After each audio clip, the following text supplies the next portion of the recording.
Welcome into CBS Sports HQ, presented by Crown Royal. This season, Crown Royal supporting local communities that service off the field at kickoffwithcrown.com. I'm Eric Casillas with Jonathan Jones and Brian McFadden. JJ, I'll start with you. San Francisco, they're now 8-6, and they're playing well, 6-2 in their last 8.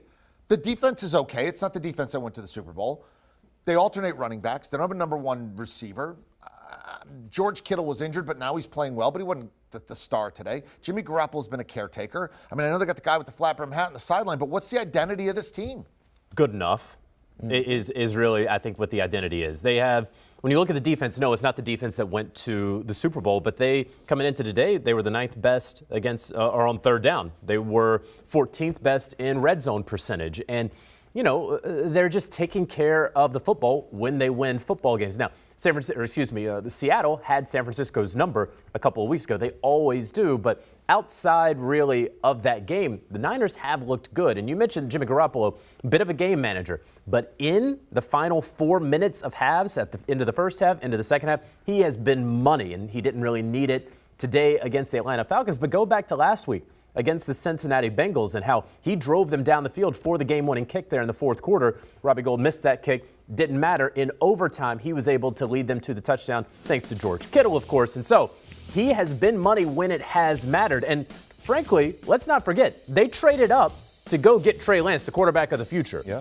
And they have decided that Jimmy Garoppolo has been good enough, and not just good enough, but better than good enough to where Trey Lance isn't even taking a snap and hasn't taken a snap in that offense in a month and a half. Is Jimmy Garoppolo better than his numbers, and is he underrated, or is that unfair to give him that much credit, JJ? I think that he's sort of been beaten up on, similar to a Kirk Cousins. Not as great numbers as Kirk Cousins, but because he's never really won it. Because he was the backup there with Tom Brady. Because he's never taken that jump from an average quarterback to that top 7 or 8 guy that you always say, oh, same old Jimmy G.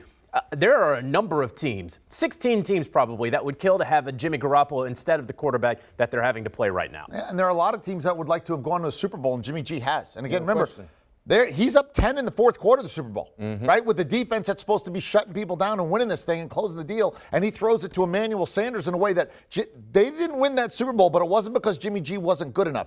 But this is about today and what they just did against Atlanta. What is the identity of the San Francisco 49ers, B-Mac? They're a team that they rely so much on strategy and adjustments for them to be successful on both sides of the football, because EK, you hit on it. When you look at the wide receivers, they don't have that ideal number one guy. They got an ultimate alpha dog as a pass catcher in George Kittle, but they don't have a top flight number one guy at the wide receiver position. The same could be said for the running backs. It's basically running back by committee. But when you look at the job that Shanahan and his staff has been able to do offensively, they do a great job in putting their guys in positions to be successful. Like you said, they had Jeff Wilson Jr., who emerged to be the top featured guy in the backfield, over 100 yards and a touchdown. And don't forget about Deebo Samuel, the way they utilize him in so many different offensive formations. And they're playing hard. They're playing hard, and most importantly, they're healthy. Remember, in the earlier part of the year, they had so many key guys missing time on both sides of the football, including their starting quarterback in Jimmy Garoppolo. Their final 3 ball games, they got Tennessee, they got Houston, and they have the Rams. They're going to win double-digit games. Hands down. And I think double-digit games for San Francisco probably will get them into the playoffs. Yeah, the NFC. See, to me, their identity to me, to use one of your phrases that you've used last year a lot, they are definitely going to make the playoffs. They are definitely going to be a wild card, not a division winner. They're in the way team. In the way team that is definitely not going to the Super Bowl. They're an in the way team. They are a half step above what the Chicago Bears were last year. They're an in the way team. They were a 500 team that, because the NFC was weak, they got into the playoffs, and they will probably get crushed in the wild card weekend. And even if they pick somebody off 1 week, maybe rise up, they are not good enough to win 3 in a row on the road. Long story short, they like their speed bump in the residential area. Yes, they'll slow you down. But they probably won't represent the NFC, but they're probably going to be in the postseason. And if they get in the postseason, I think that's a good year for them. Considering we look at their talent, right? Okay, now Atlanta. It's been a good year for the Falcons, right? I mean, they're 6-8, and you go, what are you talking about? They got beat 43-3 by the Cowboys. They got shut out in primetime by the New England Patriots. Yep. They got blasted today. But when you woke up this morning, they were 6-7 with a chance to go to 500. No question. The Falcons were in it as of this morning. Are they still in it? Or is this where we just kind of give them a little golf clap and go, hey, man, You guys were in this thing and played a meaningful game week 15. Good for you. I mean, mathematically speaking, they're still in the playoffs, but they don't have a legit shot and get into the playoffs. I think right now, anything that they do from here on out is just about getting ready for the next season. So far, I think they've done a real good job in being able to surpass their win total from a year ago and still be competitive. Remember, their best wide receiver, Kevin Ridley, has been missing over the last month or so, and look at some of the other issues they've been dealing with. So this is a team that still needs to address the personnel side of things, but Arthur Smith is trying to establish an identity, but it's kind of hard to do so when you have all your soldiers in debt. They are 6-8, but their overall net points minus 126. That's the worst in the NFC. When you're minus 126 at this in week 15 of the NFL season, there's no reason you should have 6 wins. They have been blown out in a number of games. They've won some close games. When they've been 7 points or more as an underdog, they are 0-5 against the number. Yeah. When you're giving them 8, 9, 10, they get